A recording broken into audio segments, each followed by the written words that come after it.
Penuntun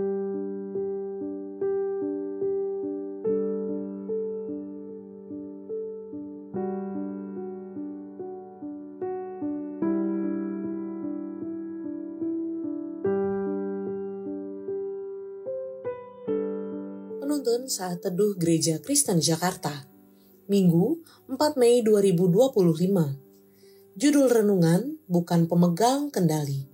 Diambil dari Kitab Keluaran 8 ayat 1-19. Tulah kedua, Katak. Berfirmanlah Tuhan kepada Musa, "Pergilah menghadap Firaun dan katakan kepadanya, beginilah firman Tuhan, biarkanlah umatku pergi, supaya mereka beribadah kepadaku. Jika engkau menolak membiarkannya pergi, maka aku akan menulahi seluruh daerahmu dengan katak. Katak-katak akan mengeriap dalam sungai Nil, lalu naik dan masuk ke dalam istanamu dan kamar tidurmu, ya, sampai ke dalam tempat tidurmu, ke dalam rumah pegawai-pegawaimu dan rakyatmu, bahkan ke dalam pembakaran rotimu serta ke dalam tempat adonanmu. Katak-katak itu akan naik memanjati engkau, memanjati rakyatmu dan segala pegawaimu. Berfirmanlah Tuhan kepada Musa, katakanlah kepada Harun, ulurkanlah tanganmu dengan tongkatmu ke atas sungai, ke atas selokan, dan ke atas kolam, dan buatlah katak-katak bermunculan meliputi tanah Mesir. Lalu Harun mengulurkan tangannya ke atas segala air di Mesir, maka bermunculanlah katak-katak, lalu menutupi tanah Mesir. Tetapi para ahli itu pun membuat yang demikian juga dengan ilmu-ilmu mantra mereka, sehingga mereka membuat katak-katak bermunculan meliputi tanah Mesir. Kemudian Firaun memanggil Musa dan Harun serta berkata, "Berdoalah kepada Tuhan supaya dijauhkannya katak-katak itu daripadaku dan daripada rakyatku. Maka aku akan membiarkan bangsa itu pergi, supaya mereka mempersembahkan korban kepada Tuhan." Kata Musa kepada Harun, "Silakanlah tuanku katakan kepadaku, bila aku akan berdoa untukmu, untuk pegawaimu dan rakyatmu, supaya katak-katak itu dilenyapkan daripadamu dan dari rumah-rumahmu, dan hanya tinggal di sungai Nil saja." Katanya, "Besok." Lalu kata Musa, "Jadilah seperti katamu itu, supaya tuanku mengetahui bahwa tidak ada yang seperti Tuhan Allah kami. Maka katak-katak itu akan dijauhkan daripadamu, dari rumah-rumahmu, dari pegawai-pegawaimu dan dari rakyatmu, dan hanya akan tinggal di sungai Nil saja." Lalu Musa dan Harun keluar meninggalkan Firaun, dan Musa berseru kepada Tuhan karena katak-katak yang didatangkannya kepada Firaun. Dan Tuhan melakukan seperti yang dikatakan Musa, sehingga katak-katak itu mati lenyap dari rumah, dan halaman dan dari ladang. Dikumpulkan oranglah bangkai-bangkainya bertumpuk-tumpuk, sehingga tanah itu berbau busuk. Tetapi ketika Firaun melihat bahwa telah terasa kelegaan, ia tetap berkeras hati dan tidak mau mendengarkan mereka keduanya seperti yang telah difirmankan Tuhan. Tulah ketiga, nyamuk. Berfirmanlah Tuhan kepada Musa, "Katakanlah kepada Harun, ulurkanlah tongkatmu dan pukulkanlah itu ke debu tanah. Maka debu itu akan menjadi nyamuk di seluruh tanah Mesir." Lalu mereka berbuat demikian. Harun mengulurkan tangannya dengan tongkatnya dan memukulkannya ke debu tanah.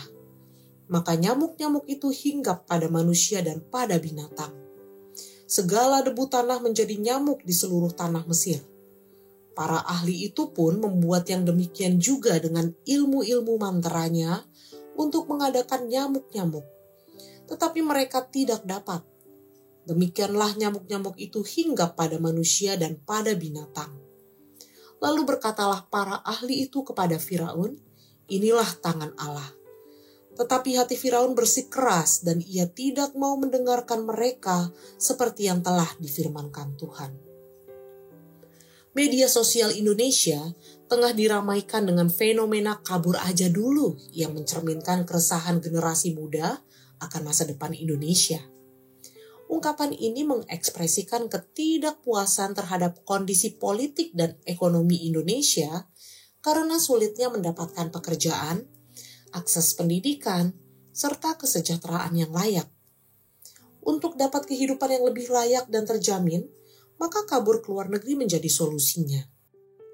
Dalam nas hari ini, kita melihat kisah tentang tulah-tulah yang Allah timpakan atas Mesir melalui Musa dan Harun. Firaun, Raja Mesir, adalah sosok yang merasa dirinya sangat berkuasa dan dapat mengendalikan segala sesuatu.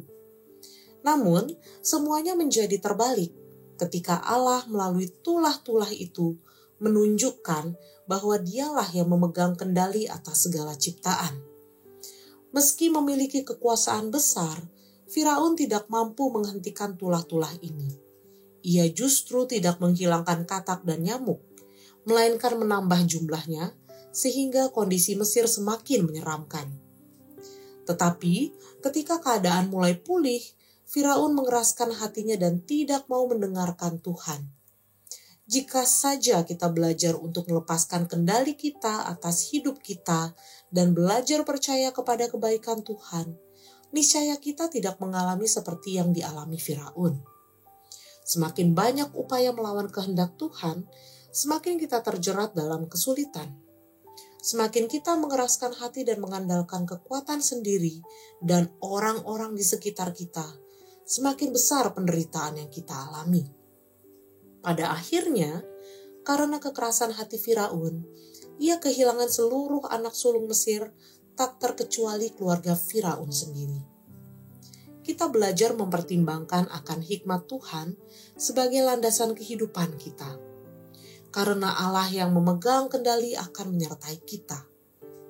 Seperti Musa yang taat kepada Allah, ia mampu melakukan perkara besar di luar kemampuannya sebagai manusia biasa. Kita pun dipanggil untuk percaya dan bersandar padanya, bukan pada kekuatan atau kemampuan kita sendiri. Kita didesak untuk mengakui bahwa Allah lebih besar dari segala masalah kita. Kita mampu melakukan hal-hal yang mustahil bagi kita.